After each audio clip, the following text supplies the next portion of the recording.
The moment Karen's BMW tore across my lawn for the third time, I realized something frightening. She wasn't careless, she was testing me. And the smirk she gave from behind her tinted window told me everything. I needed to know. This wasn't an accident. It was a challenge. My neighborhood used to be peaceful. People waved, kids played in cul-de-sacs, and everyone respected each other's space. That calm shattered the day Karen moved in. She arrived like a storm, blasting orders, correcting people's yard decorations, and acting as though the HOA answered directly to her. Nobody stood up to her because nobody wanted drama. Unfortunately, drama found me anyway. It started subtly. Her BMW crept a few inches onto my lawn while she parked. Then a foot. Then half the car. At first, I tried to give her the benefit of the doubt. Maybe she misjudged the angle. Maybe parking was tight. But when I watched her deliberately swing wide, cut across my grass, and step out without even glancing at the damage, I understood it clearly. She was doing it on purpose. My lawn wasn't fancy, but it was mine. I had spent weekends leveling the soil, planting fresh grass, watering it carefully, and taking pride in how clean the yard looked. Seeing tire tracks carved through the green made my stomach twist. It wasn't just property damage. It felt like someone stomping on something I worked hard for.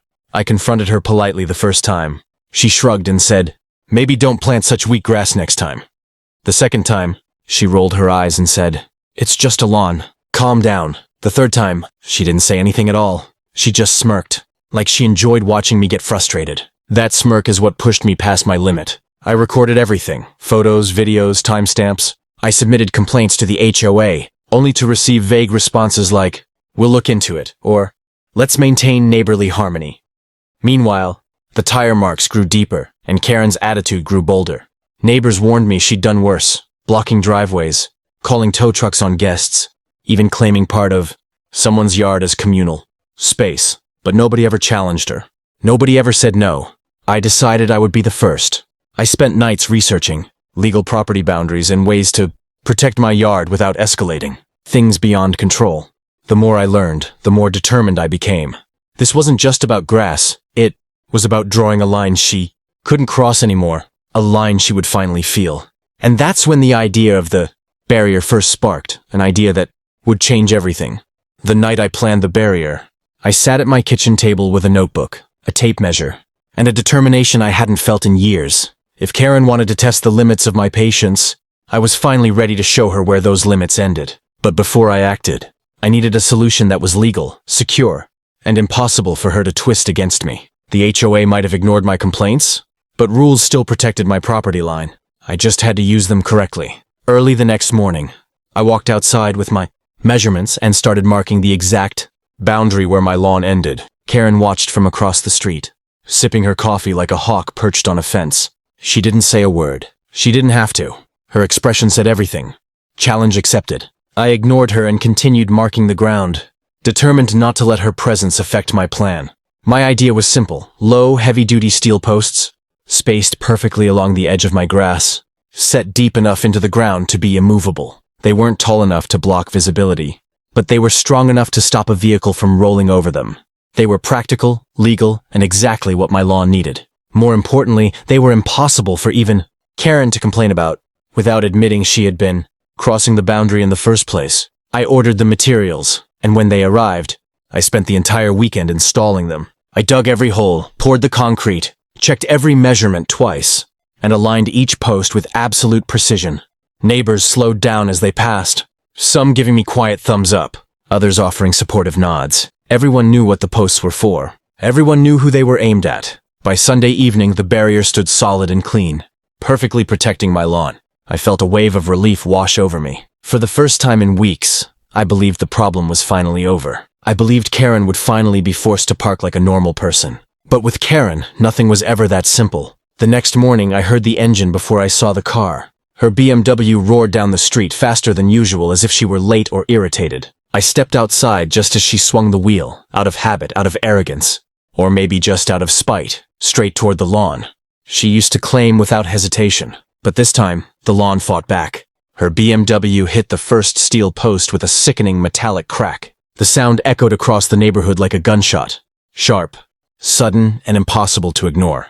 Karen's BMW lurched violently as the front bumper crumpled around the steel post, the hood denting with a deep metallic thud. For a moment, everything froze. Even the birds seemed to stop mid-chirp.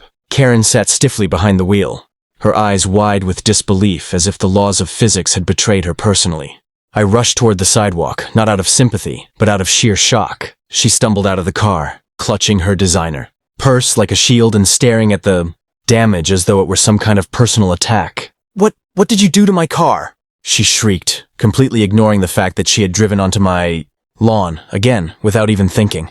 I pointed at the barrier calmly. "That's my property line, Karen. The posts are legal. I checked everything." My voice was steady, but inside adrenaline surged like wildfire. I knew this moment was coming, but seeing it unfold in real time felt surreal. Karen didn't care about logic.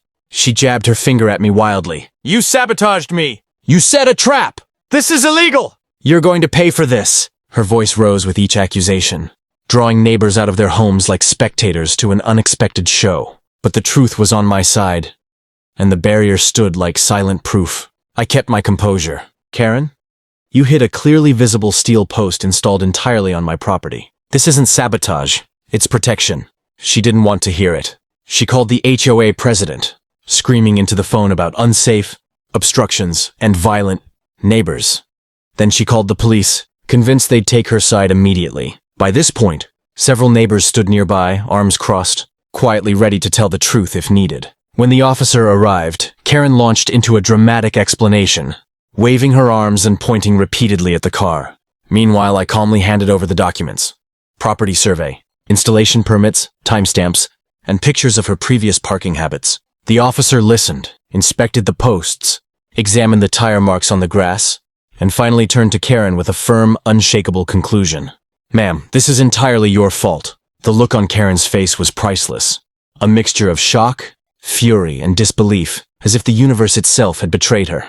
Hearing those words crushed whatever fantasy she'd built about being untouchable. The officer continued, "The posts are legal. The property line is clear. You damaged your own vehicle." The neighborhood exhaled in unison. But Karen wasn't done. Her next move would take the conflict to an entirely new level. Karen wasn't someone who accepted defeat quietly. After the officer ruled against her, she stood trembling with rage, gripping her cracked BMW key fob so tightly it looked like it might snap. For a moment, I thought the shock might finally humble her, but Karen didn't back down. She doubled down. The very next morning, I found a bright orange HOA violation notice taped to my front door. According to the letter, my barrier was aesthetic, disruption, unsafe, and non-compliant with community standards. The accusations were ridiculous. I knew immediately who wrote it, especially since her signature sat proudly at the bottom, underlined twice as if she were stamping authority onto it. I didn't rip it down. I didn't argue. Instead, I walked it right to the HOA office with every piece of documentation I had. The real HOA board, not Karen, reviewed my permits, property boundaries, and the photographic evidence of her repeated trespassing. Watching their faces shift from concern to disbelief to irritation was almost satisfying. One board member sighed. "We were not aware Karen issued this notice. She doesn't have that authority." Another shook his head. "We've had multiple complaints about her behavior already." That was the first time I realized something important. I wasn't the only one tired of her. Within a week, the board scheduled an official hearing. Dozens of neighbors attended, not because they had to, but because they wanted to. Some even brought printed photos and videos of Karen blocking their driveways, yelling at guests, and making up fake HOA warnings over the years. It was like everyone had been waiting for one person to finally stand up so they could do the same. Karen walked into that meeting confident, but with every testimony, her expression cracked.